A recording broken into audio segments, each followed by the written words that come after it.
Canada's shameless, soft approach towards terrorists on full display in no less a venue than the country's national parliament.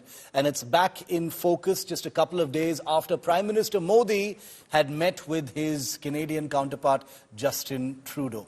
On Tuesday, Canadian Parliament marked the one-year death anniversary of designated Khalistani terrorist Hardeep Singh Nijjar by observing a shameful moment of silence in their parliament. A man designated as a terrorist by the biggest democracy in the world was given an honor for a 1-minute silence in Canada's parliament. The commemoration comes amidst simmering tensions between Canada and India since last year, especially after Canadian Prime Minister Justin Trudeau alleged that the Indian government was involved in Nijjar's killing.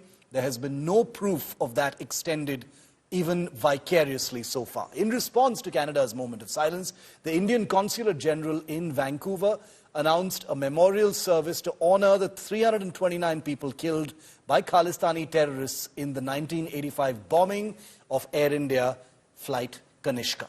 Remember, Hardeep Singh Nijjar, the chief of the Khalistan Tiger Force, a banned terrorist organization, was killed in Canada's Surrey, outside British Columbia's Gurudwara, on June the 18th last year. His name was on the list released by the Indian government with 40 other designated terrorists.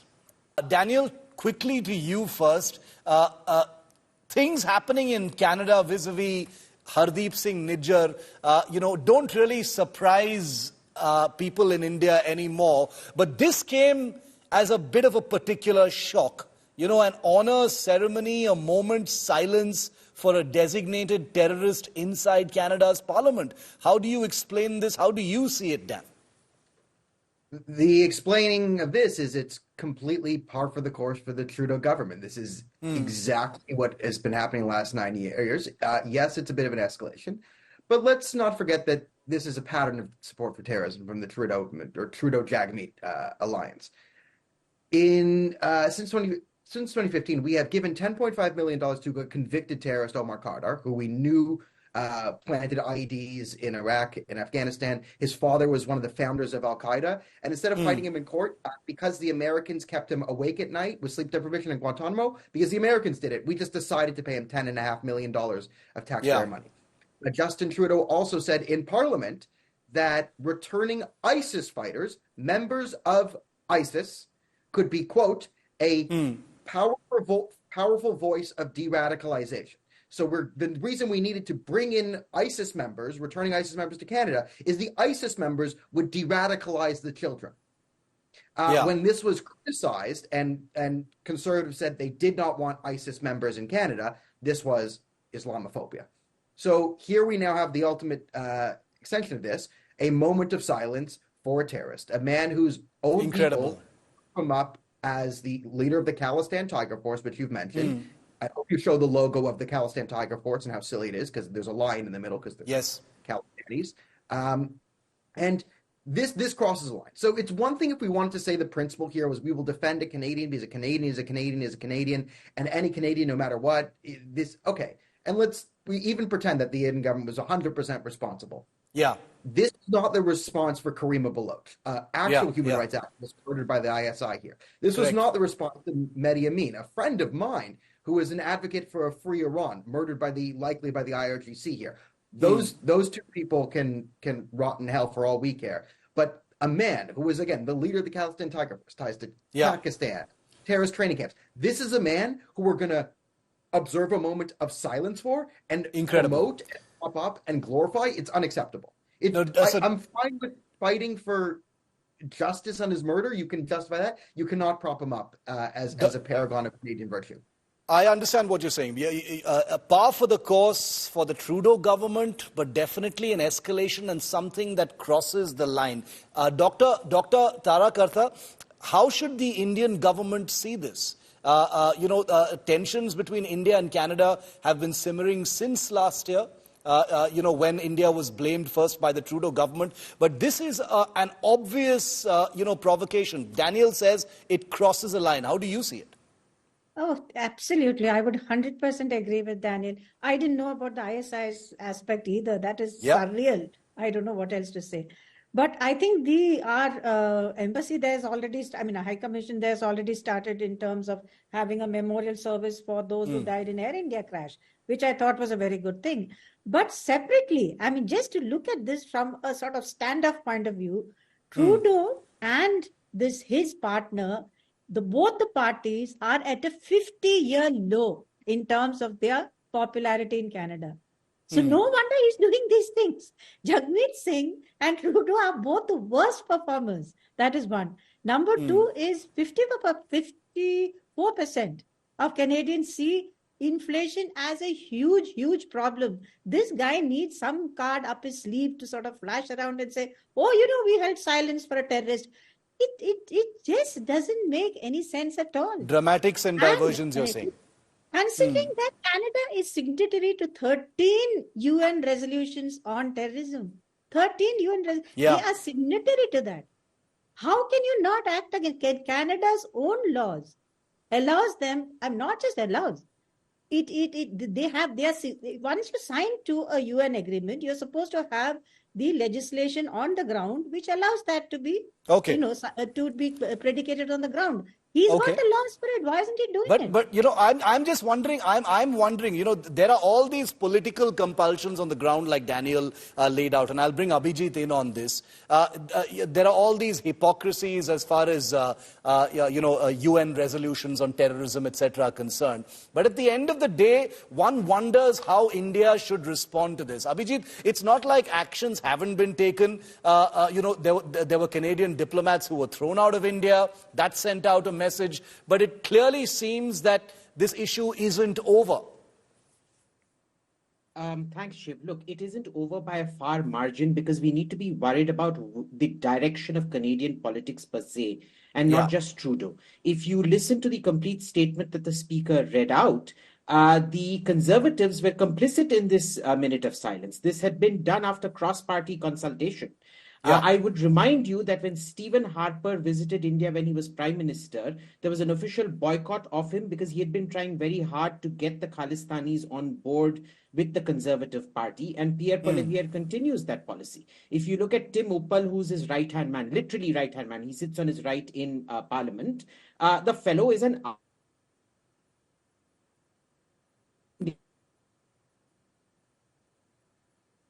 Okay, I think we've lost that link with Abhijit. What a pity. He was just making that point. I'll get back to him in just a bit. But if I could just pick up on that last point that Abhijit was making and come to you with that, Daniel, that this isn't just about Trudeau. The worrying aspect of it, for those looking at what's happening, is that this is, the entire political class in Parliament in Canada. Cross-party consultations needed to happen for this kind of ceremony to take place in Parliament for a designated terrorist. Yeah, Abhijit's absolutely right about this. This is not just one party susceptible to foreign interference. It's every party. The Khalistanis have been incredibly effective at political infiltration. They won the Air India bombing, if you want to say it that way. There were no consequences put on them, and they only gained in political strength afterwards. There's a confluence of factors. You could say racism, that we didn't care about brown people, or the sort of woke racism the soft bigotry of low expectations, where we can't expect, Khalistanis not to blow up an airplane because of whatever. But it's very easy to infiltrate Canadian politics with some money and some crazies. Because we have a first past the post system, and we have sort of the MPs. It's not so much in the federal election when the Conservatives run against the Liberals and the NDP. The internal party election selections thing. Anyone can be disqualified for any reason. So we should be able to disqualify the terrorists, but we have so much money infiltrating it that through vote banks and all this different stuff, you give one radical Gurdwara in an area some poison. You give the people money to register for the party. You then bus them into votes. And, how many people vote in internal party elections in an MP riding? A couple hundred? So you pack one Gurdwara, you could pretty much select who's running for the party in that region, right? If you then get a Khalistani into the seat in the Conservative Party, Liberal Party, or NDP, right? Most people in that riding aren't voting Khalistan, not Khalistan. They don't care. They're voting red, blue, orange. So if you can hijack it at the level of a selection, then you get your people in. And this is what the Khalistani has been incredibly effective at doing across all parties. And because they can morph and be conserved, taxes higher, taxes low. Yeah, taxes in Khalistan or no taxes in Khalistan. Like it's pretty, it's the most Canadians hear the first part and leave out the second part. So yes, it's been very, very problematic. Abhijit rightly brings up Tim Uppal, who has some problems with statements he's been making recently. I'll let Abhijit complete his comment. He's back online with us. Abhijit, we lost you for a moment mid-sentence. Yeah, go on, Abhijit. So, this is now a cross-party problem, like Daniel was now saying. Now, we need to recognize two things. One is that Canada has a very severe extremism problem. The current Prime Minister, Chrystia Freeland, is the granddaughter, the unapologetic granddaughter of a Nazi, not just a Nazi, a member of the SS Waffen. And if you remember the SS Waffen, the Holocaust was actually finished off in the space of 1 year. Most of the killing was done in that 1 year, primarily by the SS Waffen, by SS Waffen troops going and shooting Jews. And most of the SS Waffen troops were in fact local recruits, Ukrainians, Poles, etc., who went around shooting Jews. And her grandfather was part of this, ran a newspaper called Krakowski Visti, which used to put the target on Jews where the SS Waffen used to go shoot.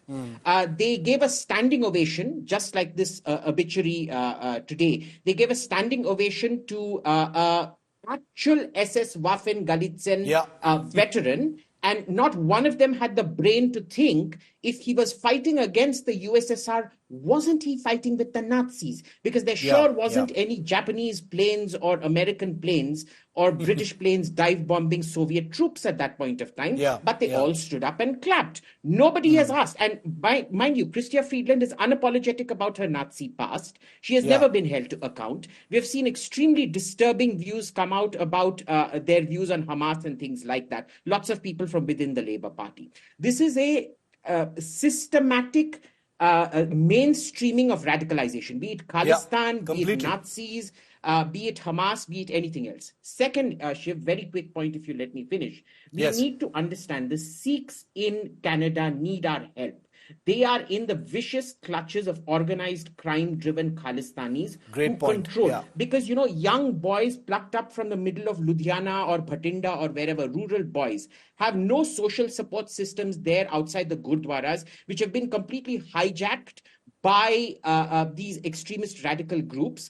And they are encouraged by Trudeau because it's the same radical groups that bring out people to vote, forcibly vote, like in India, what used to happen in India, bust them out to vote and things like that for their vote banks. We need to break that up. And, cultural relativism, which is used to justify intra-Sikh violence in Canada, no longer works.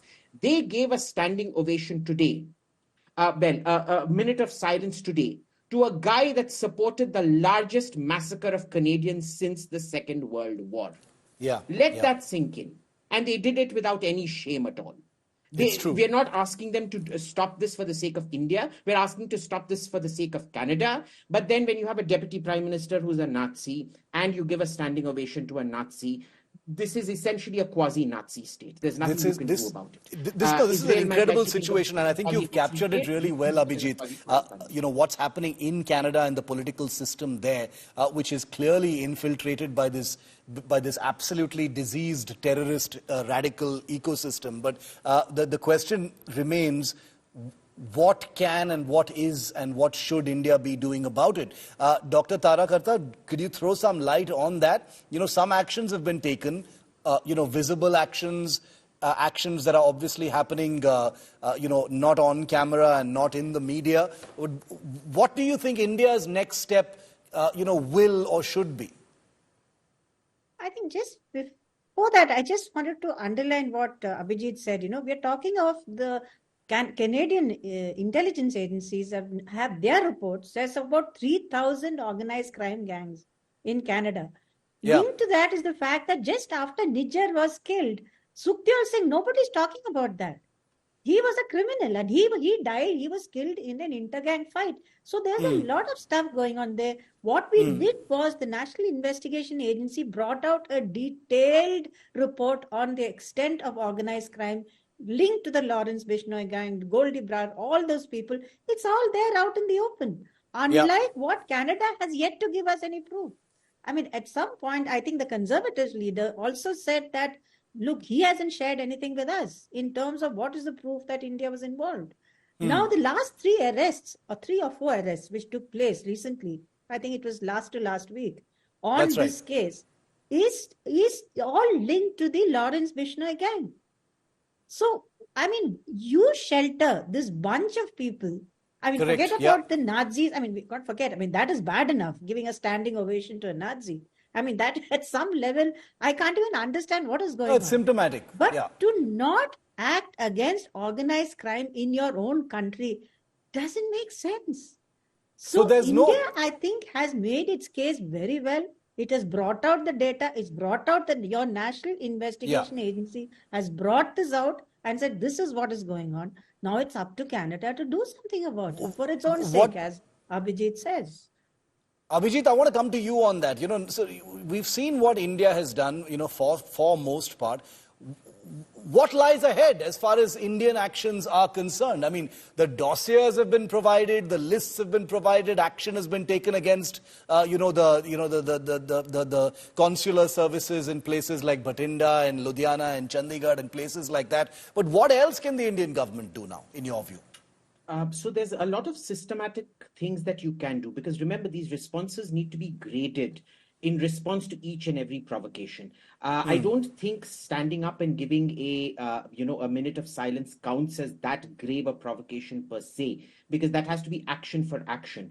But one of the things is you cancel the PIO or OCI cards, whatever it is, of a lot of these chaps who do Khalistani activities. Incidentally, people don't realize this, but Jagmeet Singh used to keep coming very often to the Golden Temple here, and we used to let him come in spite of knowing what his credentials were. Why wasn't that stopped? Why are these OCI cards still given to these people? The third is there is about $56 billion worth of investment by the Canadian Pension Fund into India. Essentially, paying dividends out of that is subsidizing terrorism within Canada. That needs to be stopped, or we need to indicate that Canada needs to sell off that share. That is what I'd call a nuclear option. Yes. The third option here is also to prevent Indian students from going to Canada. I think there are a lot of countries which offer first-rate education. Sending them to Canada, especially to get into that morass of the housing crisis where, our students can't find a place to stay and things like that, is unfair on them. They should not be able to do that. Canadian universities should not be allowed to profit from Indians while targeting India through all this terror glorification. And might I add, Shiv, today they held a mock court where Narendra Modi's effigy was burnt, in much the same way that ISIS burnt that Jordanian pilot Muat al-Qasasbeh. He was burnt alive by throwing kerosene on him inside a jail cell. This was approved. There was an RCMP, a Royal Canadian Mounted Police guy, maybe a fake guy standing outside. But don't forget, the last time there was the Indira Gandhi assassination on a float, the RCMP actually took part in that float. This is actual state support for violent actions against India's past and current leaders. So that makes it clear that it's not just a bunch of ragtag, radical groups. These are groups that are part of the system. These are groups that have infiltrated the system in Canada. It pervades the political class, and what we saw happen in Canadian Parliament is only a manifestation and a reminder that this isn't just about, gangsters or gun runners or Khalistani groups in Gurudwaras. This is much bigger than that. It's state policy, as Abhijit says, and it's a bigger problem than perhaps first imagined. We will keep reporting on this story, and we will continue to ask the questions on what India will be doing in response.